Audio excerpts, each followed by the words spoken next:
In this video, I'm going to go over how to conduct an experiment using Vernier's Go Direct sensors.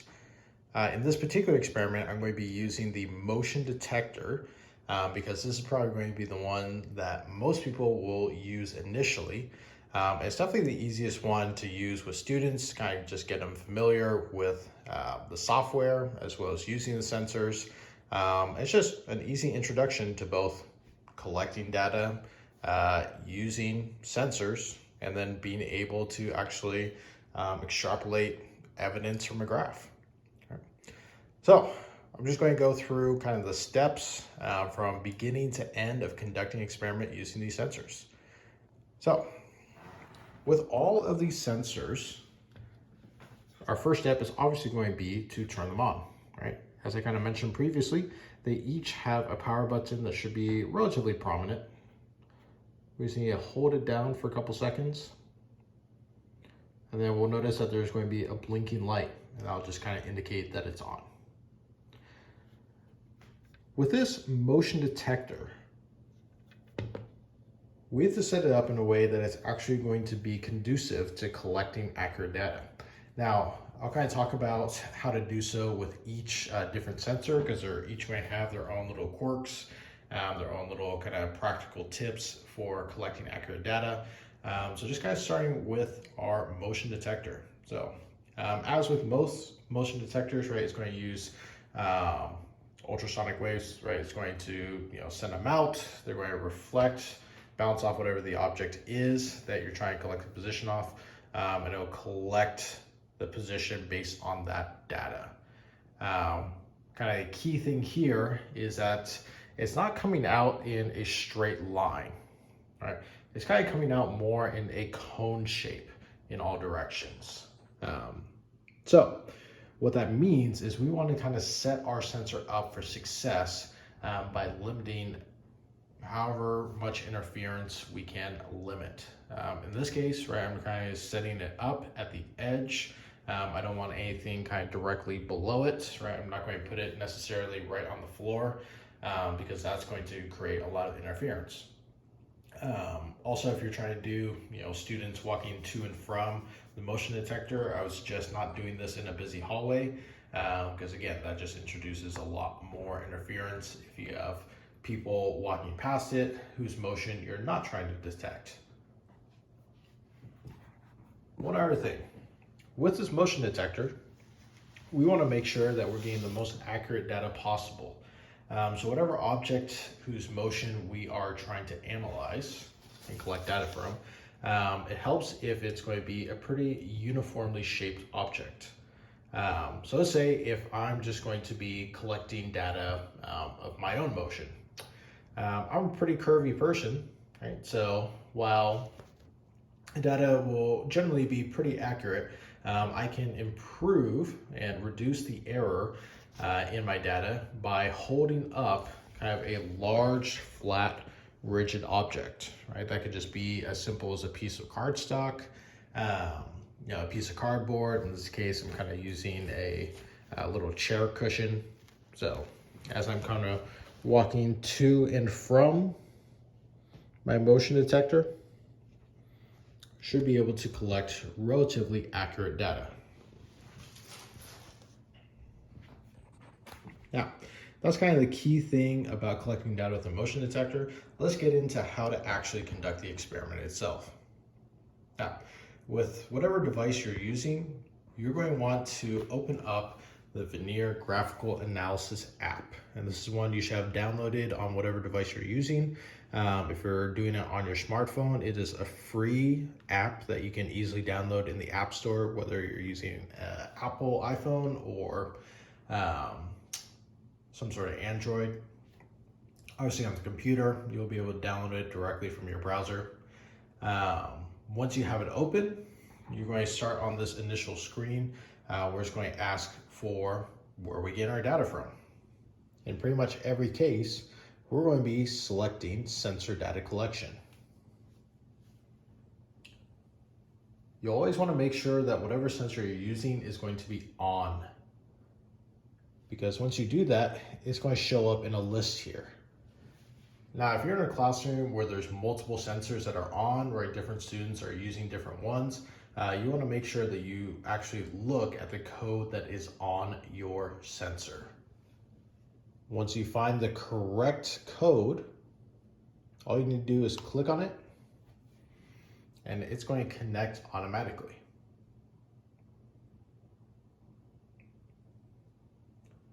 Now, cool thing here is you'll notice that the blinking light was red and now it's green, indicating that it is connected. And you can also hear the ultrasound coming out as well, indicating that it is collecting data.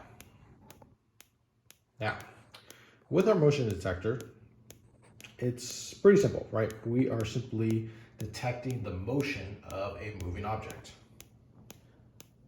If we want to kind of set up some parameters, right, any kind of details of how we're going to conduct this experiment, we can go to this bottom left corner where it says mode and rate. And this is where we can kind of determine how we want to collect our data. One of the most important things, I think, is if we want to get really accurate data, we want to collect a lot of samples. So by default, it has us collecting 20 samples a second, which seems like a lot, but not really, right? And it's doing it in 0.05 intervals. I'm going to change this to 0.01 intervals, meaning we're going to collect 100 samples a second. Now, starting our collection, we could start this manually, right? We just simply click the collect button and it's going to start collecting that data. Or we can start collecting data on a triggering event. This just means that when something happens, once those parameters have been met, the data will start collecting. So we could have it starting to collect when our motion is increasing past the 0 meter mark. All right, so if you are, like behind the motion detector and you walk past it, all right, that's when it'll start collecting that data. You also do it decreasing as well. Again, my suggestion is kind of play around with this. Whether you're using your body or a cart or something like that, you can play around with the triggering event as a way to start collecting your data. For purposes of this experiment, I'm just going to do manually. Now, end collection, we can do so after a certain period of time, or we can end it manually. And that would be simply just clicking the button to end our collection. For this experiment, I would say we're going to end collection after 8 seconds. Okay. Now, there's a few more modes here that you can access to, but we'll just kind of keep it simple for right now.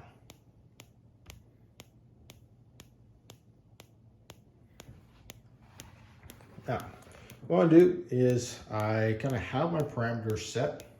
What I'm going to do in this experiment is I'm going to start right up close. And then I'm going to slowly back away, and my goal is to kind of back away at a constant speed. And we'll see, we'll see how well I'm able to do that. So, in this case, I'm having to juggle a couple things. I'm going to hit the collect button, and it'll be pretty clear once the sensor is collecting the data. You'll kind of hear it start to tick a lot faster. Okay, so here we go.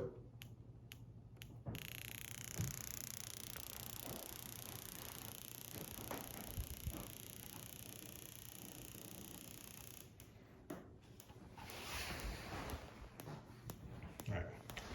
Now you can see in this data that outside that first second, which is kind of to be expected, as I'm clicking the button and then starting to move. But outside of that, right, we have some pretty linear data, just kind of with a little spike there as, I kind of paused, took a step, stumbled a little bit. So this data is not as clean as it could be. So I'm just going to go ahead and start one more time.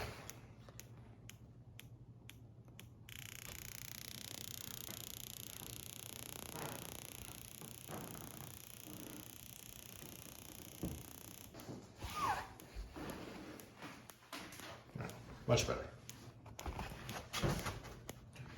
Now,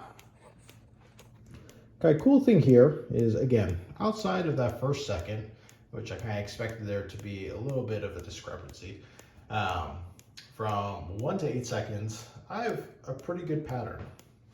Now, when you're trying to discuss this with students, right, it's not a perfect line, right? But using this graphical analysis app is one advantage is it does have different tools we can do. So one thing we're able to do is we can select different portions of our graph. So I'm going to kind of select this portion that I think, right, it was detecting the type of motion that I was hoping for. In the bottom left corner, we have an icon that says Graph Tools. Now I can apply a curve fit. You see there's a few other things here, but right now I just want to focus on curve fit. Right, I have all my different kind of lines of best fit. I'm just going with a linear line because, again, I was going for constant speed. I can apply that, and I'm given the value of my variables. Pretty neat. Now, one thing you might be wondering is, that's cool that you got position, but what about velocity and acceleration? Because those are two other variables that we talk a lot about when we talk about motion. If you go up to this top right corner here, we have our view options. Now, we can include a data table, which is going to be super useful for our experiments, right? Having that raw data. Meters kind of shows, current data. More importantly, we can expand our number of graphs. Now, for a motion detector, obviously, it's going to have 3 variables that it is able to detect. If I expand that out to 3 graphs, we're going to see all 3: position, velocity, and acceleration.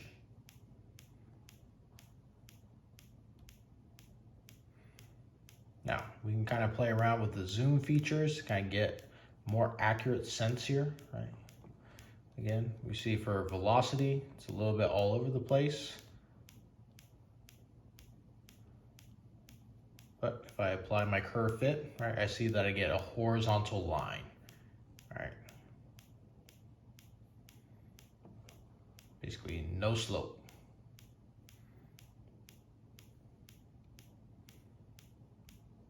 And then for acceleration, it should just be 0.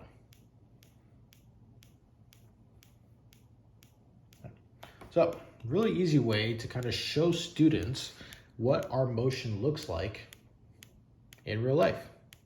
Now again, there's way more features here that you can kind of mess around with, but using the motion detector is a great way to just get familiar with how to use these sensors. Now, a couple of last things. When you're all done with the lab, or you felt like, okay, I really messed up that data collection, I need to start over, or you did a great job and you want to save this data for maybe your next class, whatever. If you click on this top left corner, this is your menu. So what I could do is I could save this experiment, I can start a new experiment, I can open a previous experiment, etc.